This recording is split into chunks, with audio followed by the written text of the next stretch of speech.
owner of the Enyobeni tavern. This is at Scenery Park in the Eastern Cape. This is where 21 young people were killed. The owner there, the assumption is that he might be charged soon. The Eastern Cape Liquor Board saying the owner blatantly contravened the Liquor Act by serving alcohol to minors. Let's again continue our conversation with the Eastern Cape Liquor Board CEO, Dr. Nombuyiselo Makala, who joins us on the line this time around. Hopefully it will stick up. CEO, thank you very much for your time. Perhaps let me start with what we are receiving as information that is coming in just moments ago, and that is that your representatives are on the ground where the tavern owners are currently being interviewed. What have you been able to ascertain about the license of this tavern and whether it was followed?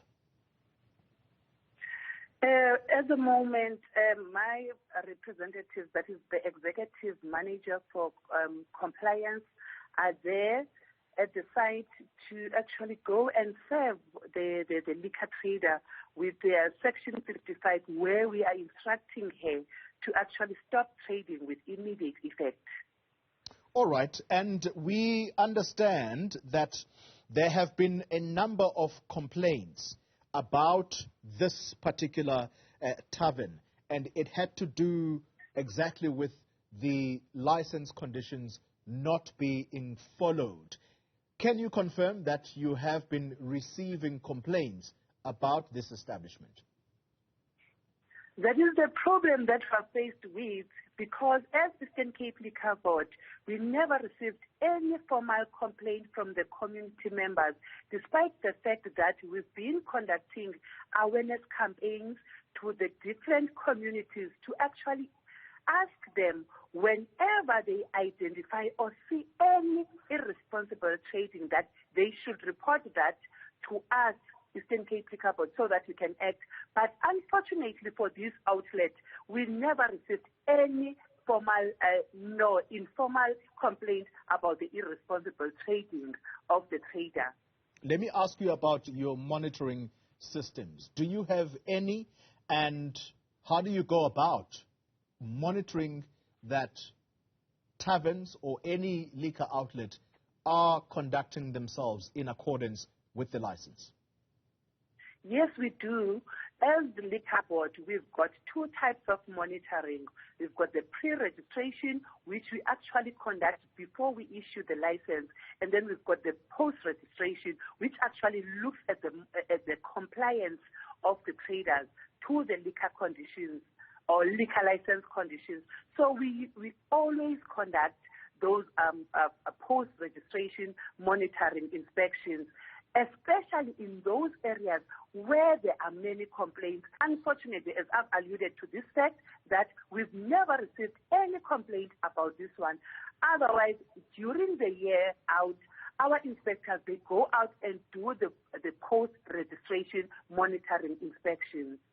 So, in other words, what you are telling us is that the parents of some of the children that we understand would have attended that gathering, are you saying that they are mistaken, they are lying when they say they have filed complaints not just to the South African Police Service but also to the Liquor Board for what they say is underage drinking and this outlet operating beyond permissible hours?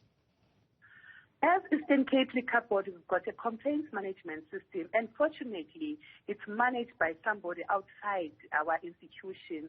So it's very easy for us to identify or see where there's a complaint that has been laid against any liquor trader. So it's even easy for us or anyone to actually see when we are hiding such a complaint, because these are not managed by us. They are managed by the external service provider. So in our list of complaints from our system, there has never been any complaint, formal complaint or informal complaint that has been laid against this liquor trader. All right, but as things stand right now, you're saying that your representatives are at the establishment, and what they seek to do there right now is to close this outlet with immediate effect. And you are saying the main charge or the main complaint here has to do with the liquor outlet serving liquor to underage people. Is that the only complaint? No, that's not the only one. What we have also discovered is that when the liquor trader was applying for the license, they submitted a plan, because it's one of the requirements to submit the plan of the premises. And when we went there yesterday, we discovered that they have changed the premises, and there was no request or submission or application to actual or notification that they have changed the plan of the structure. Hence, we discovered that instead of the 2 exits that were there when they submitted the initial plan, after they have they've made some changes in the structure, they only have 1 exit. So it's not only them selling to the underage, but also some other terms that they have not complied with in terms of the conditions of the liquor license. All right, so might there be more charges preferred against the owners, therefore? Yes.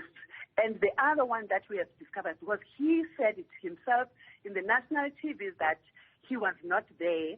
And the question is, if he was not there, who was running the operation at that point in time? Because the requirement is that as the liquor trader, as the registered liquor trader, he should be the one who is running the operation anytime, except for cases where he has appointed and applied to appoint a manager. And we have discovered, looking at his file, that he has never appointed any manager, and in his absence, the question is, who was running the outlet at that point in time? That is another area where he has contravened the terms of his license. What do you know, CEO, about the trading hours being extended for liquor outlets, in particular, I suppose, the taverns? Were the trading hours extended? If so, for what reason? With us, Liquor Board, that is not our jurisdiction. We actually issue the terms of trading. The issue of trading hours, it lies with the municipalities because it's within their bylaws. Yes, we actually indicate in the license conditions that one should trade up to 2 a.m. However, the bylaws supersedes whatever, because it is not within our terrain as Eastern Cape Liquor Board.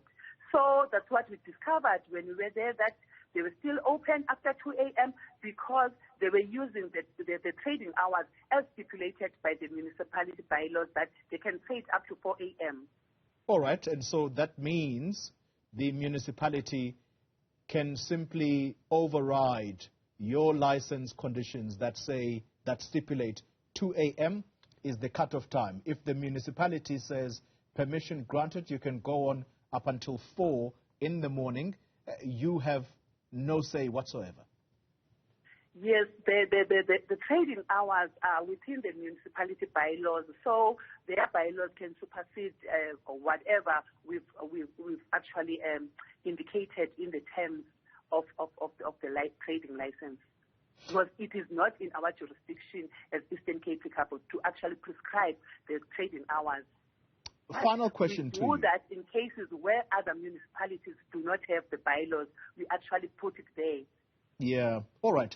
Final question to you. You are the people that issued this license to this particular establishment. You are able to see just from television cameras that this establishment is located in and amongst houses in this community. Is that something that is sensible to do, to have a liquor outlet operating within a community where there are houses close by? Surely there are rules around that. These are the gaps that we've identified in the current act that was passed in 2003, where there were no specifics in terms of zoning. Hence, before the end of this year, we'll be implementing the new act, which will enforce that whoever will be applying for a license needs to have his or her premises in the business zone area. And so you do admit that there is fault on your part, having granted the license within the close proximity of people's homes, and it basically takes away their freedoms. Because you can imagine, if this outlet was operating up until 4 a.m., I mean, noise pollution, for one, is something that would upset any resident. Do you take responsibility for having granted a license to an outlet that is situated in and amongst houses? The current act, as I've indicated, allows that. That is the current act we are actually implementing. Hence, after we discovered some gaps in this area, in this act, we decided, and we actually approached the department to actually indicate that there are so many gaps in this act that we are actually implementing. Hence, we have a challenge, and we are taken to court in cases where we don't issue the license.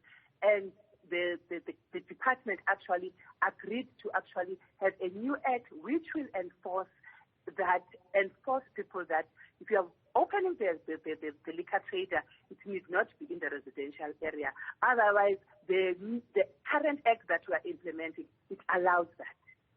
Sure.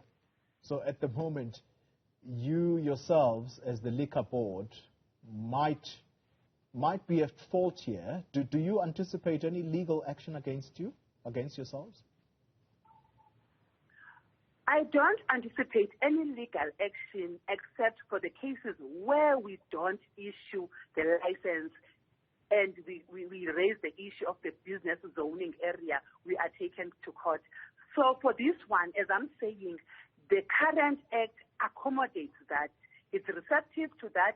It's only with this new act that we'll be implementing before the end of September that will not allow that we issue licenses in the residential areas. All right. Let's leave it there. That's the Eastern Cape Liquor Board CEO, Dr. Nombuyiselo Makala.